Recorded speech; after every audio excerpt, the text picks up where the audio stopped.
Super star ரஜினிகாந்தோட ஆட்டம் முடிஞ்சு போச்சு. இனி அவரால் எந்த படங்களையும் நடிக்க முடியாது. அப்படியே நடித்தாலும் அவர் படங்கள் அந்த அளவுக்கு சரியாக போகிறது கிடையாது. விநியோகஸ்தர்களுக்கும் சரி அனைவருக்கும் நஷ்டம் தான் ஏற்படுது என ஒரு பக்கம் கிளப்பி விட்டாங்க. மேலும் அவரோட நாற்காலி ஆட்டம் கண்டு போச்சு. இனிமே சூப்பர் ஸ்டாரோட பட்டம் அடுத்து வேற யாருக்குன்னா தான் போய் சேரும். அது விஜய் தான் என காதுபடவே பேசினாங்க. ஆனால் அதையெல்லாம் உடை தெரியும் விதமாக தான் சூப்பர் ஸ்டார் ரஜினிகாந்த் நடித்த வெளியான திரைப்படம் ஜெயிலர். இந்த படம் அப்போவே பார்த்தீங்கன்னா கிட்டத்தட்ட 750 கோடிக்கு மேலே வசூல் செஞ்சு மாபெரும் லாபத்தை கொடுத்தது. அப்படி அதைத் தொடர்ந்து சூப்பர் ஸ்டார் ரஜினிகாந்தோட நடிப்பில் ஜெய்பீம் டைரக்டரான ஞானவேல் அவர்கள் வேட்டையன் படம் எடுத்திருந்தார். இந்த படம் கிட்டத்தட்ட 350 கோடிக்கு மேலே கலெக்ஷன் கொடுத்து ஒரு நல்ல லாபத்தை ஈட்டி தந்தது. இப்போ பார்த்தீங்கன்னா சூப்பர் ஸ்டார் ரஜினிகாந்த் கூலி படத்தில் பிஸியாக நடிச்சிட்டு இருக்காரு. அவரோட லைனப்ஸும் அடுத்தடுத்து நீண்டு கொண்டே போகுது. எப்படிப்பா மனுஷன் இந்த 74 வயசுலையும் அடுத்தடுத்த படங்கள்லாம் நடிக்கிறாரு. ஆனால் விஜய் 67 படம் கூட நடிக்கல, அதுக்குள்ளே அரசியலுக்கு இறங்கிட்டாரு. அவர் அரசியலுக்கு இறங்குனதே அவர் லாபம் பார்க்க தான் என ஒரு பக்கம் பேச்சு அடிபட்டுட்டு வருது. சினிமாவில் அவர் படம் ஓடாமல் போனதுனால தான் அவர் அரசியல் பக்கமே போனார். இல்லைனா அவர் ஏன் உச்ச நடிகராக இருந்து அரசியல் பக்கம் போகிறாரு.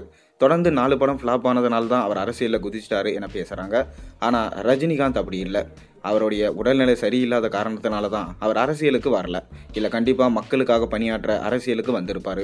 இப்போ படத்தின் மூலமாக மக்களை மகிழ்விக்க போகிறேன் அப்படின்றதுனால தான் அடுத்தடுத்த லைனப்ஸை கொடுக்குறாரு. என்னதான் உடலில் நிறைய பிரச்சனை இருந்தாலும் அவர் மக்களை மகிழ்விக்கிறதுக்காக அடுத்தடுத்த படங்களில் பிஸியாக நடிக்கிறாரு. அப்படி இப்போ சூப்பர் ஸ்டார் ரஜினிகாந்தோட நடிப்பில் கூலி படம் உருவாக்கிட்டு இருக்கு. இந்த கூலி படத்தை லோகேஷ் கனகராஜ் எடுக்கிறாரு. மேலும் இந்த படத்தை சன் பிக்சர்ஸ் பிரம்மாண்டமாக ப்ரொடக்ஷன்ஸ் பண்ணுறாங்க. அனிருத் மியூசிக் பண்ணுறாரு. இந்த படம் இந்த வருஷத்தோடைய ஃபர்ஸ்ட் ஹாஃபில் வெளியாகும் என்று சொல்லப்படுது. செகண்ட் ஹாஃபில் ஜெயிலர் படத்தோடைய 2ஆம் பாகம் வெளியாகும். ஆனால் அதற்கான அனௌன்ஸ்மெண்ட் இன்னுமே வெளியாகலை.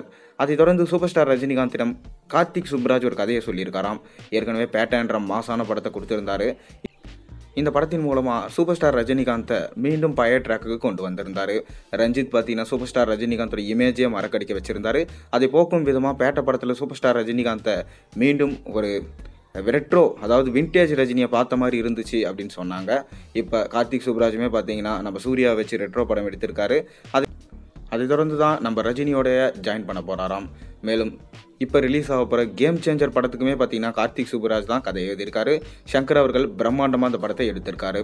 இப்படி தமிழ் சினிமாவையே ஆட்டி படைக்கும் கார்த்திக் சுப்ராஜ் கண்டிப்பாக நம்ம சூப்பர் ஸ்டார் ரஜினிகாந்துக்காக ஒரு மாசான கதை எழுதியிருப்பார். கண்டிப்பாக இது ஒரு கேங்ஸ்டர் கலந்த ஒரு லவ் ஆக்ஷன் ட்ராமாவாக இருக்கும் என்று சொல்லப்படுது. பொறுத்திருந்து பார்ப்போம். நீங்கள் ரஜினியும் கார்த்திக் சுப்ராஜும் சேர்ந்து படம் பண்ணால் நல்லா இருக்குமா, நல்லா இருக்காதா? உங்களோட கருத்துக்களை மறக்காம கீழே கமெண்ட்டில் சொல்லுங்கள். மேலும் சேனலில் போடுற ஒரு வீடியோஸும் பிடிச்சிருந்தா மறக்காம சேனலை சப்ஸ்கிரைப் பண்ண, லைக் பண்ணுங்கள், பெல் ஐக்கானை ப்ரெஸ் பண்ணுங்கள். அப்போ தான் போகிற வீடியோஸ் எல்லாம் நோட்டிஃபிகேஷனாக வரும்.